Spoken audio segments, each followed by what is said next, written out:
studio ceramics, as we call it, takes me all over the world for the sculptural kind of work that we do. How do I come to clay?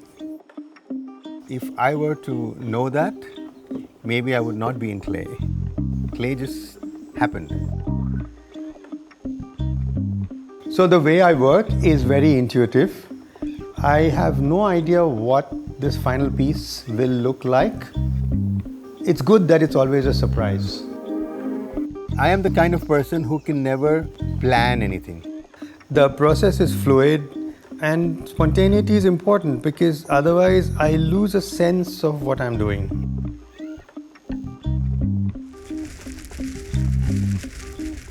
I love fire. So when the glaze melts to the right point, it's something else. A wood firing, a soda firing is totally different because you are actually sacrificing everything and saying, okay, you do what you have to do. After 4 days, we will see what the kiln gives me.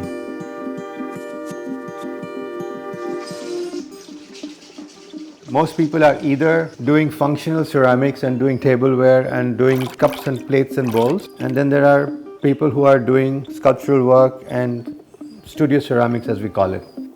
And I'm kind of bridging the gaps.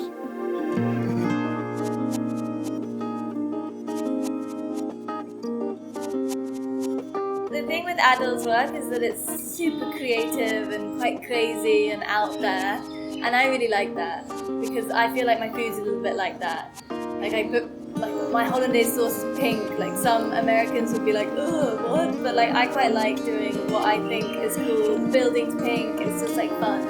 I like to have fun with these things. Sensory overload. My beautiful plates and this amazing food, and I'm sure it tastes as good.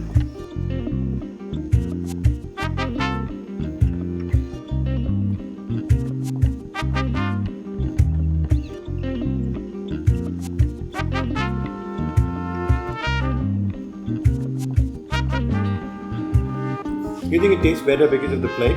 Yes, 100%.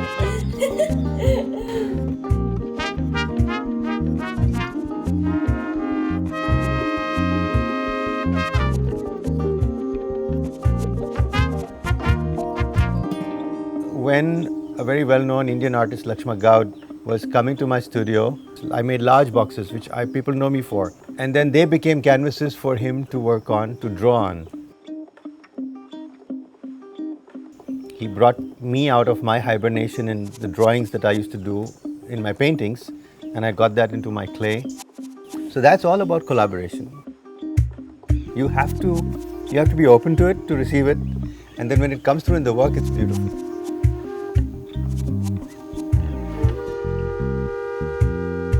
I was an architect. I had done my master's in urban design in Houston. I'd worked in Bombay as an architect for 12, 15 years. And I was actually losing patience in how much time it takes to build a structure in India.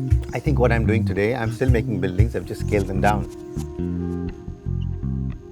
I designed my house, I had it built.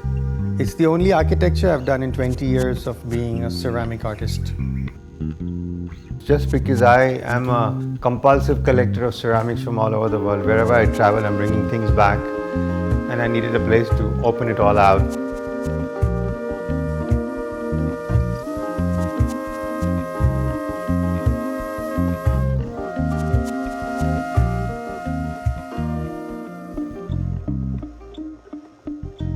Since I was 3 years old, my mom used to take me to her art classes and they would put me on a table and give me paints, and she said I would be the quietest, happiest kid around.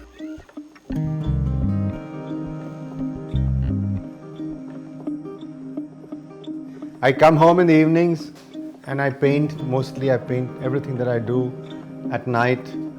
I guess it keeps me off the streets, right? So let's go down. I'm painting downstairs. We live on a bed of iron oxide in Auroville. The red clay is iron oxide. It'll dry up and crackle up like that, crack up and all.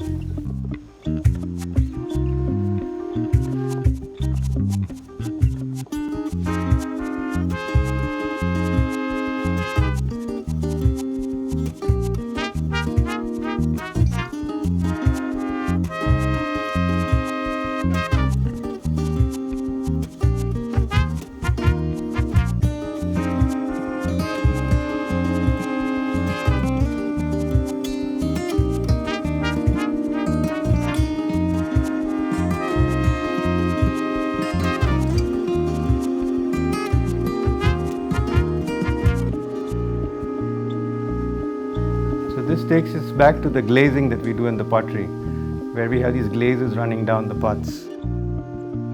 The painting does its own thing. I am only a facilitator.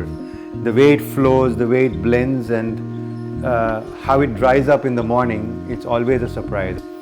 And it's a bit like how we sacrifice our pots into the firing in the pottery, because till you unload it, you don't know what you're going to get.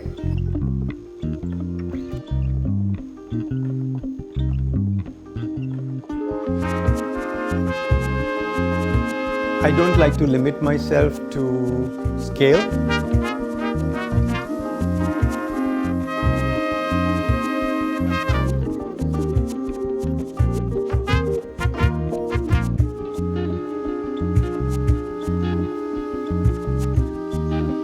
On one side, I have made these very large clay paintings, and on the other side, I'm working in my studio on these small figurines, which are the Sweet Dreams series. I am happy with what I'm doing, but for me it is important that it registers, it makes someone stop and look, whether it makes the person happy or sad or freaked out or creeped out. Really a very personal thing. What you get is a very individual experience.